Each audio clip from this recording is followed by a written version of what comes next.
उड़ीसा पनत रेना मयूरभंज जिला करंजे ब्लॉक रेना कादोडिया अतु रे बेरेल दाते मेंदो बिन हंडीते माग मोणे कमी हरा को बोंगा बुरु को तराव सद काआ। माग मोणे बोंगा दो सांतार आदिवासी को अड़ी सेणा पराब कना। नोआ पराब रे सेणा दाणे मेरम दाणे और सीम दाणे रेना लेग भाग मेना अकादा मेनखान अतु जानी नोआ दो अलग अलगो कन गया।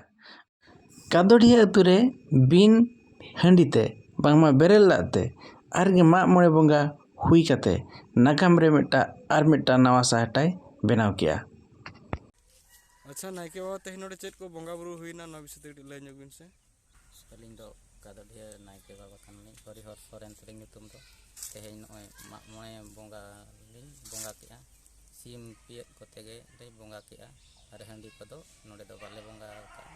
नाय बड़े नपाय बड़े तेगे बोंगा बुरु ले पुरुम केट पा सिम पियत कोते कनगे नपाय गे। डिस्ट्रिक्ट रे नवा करंजे ब्लॉक कुड़ीपुसी ग्राम पंचायत रे मेना कादोडिया अतु रे तेहेñ अब मारे उयहर मारे डहार बगी काते नवा उयहर नवा डहार लेकाते मेन दो निशा बांग व्यवहार काते तेहेñ आले नोडे माग मोणे बोंगा बुरु ले सद किया। आदो तेहेñ नवा जावड़ी नाय नपाय तो हुईना और नवा रे सिम पिया को बोंगा बुरु हुईना और नवा जाहो तेहेñ अड़ी माने इन सरहाव एमा किना नोडे माझी बाबा नायके बाबा तकिन आदो अड़ी नाय नपाय तो तेहेñ कमी किन हुई किया।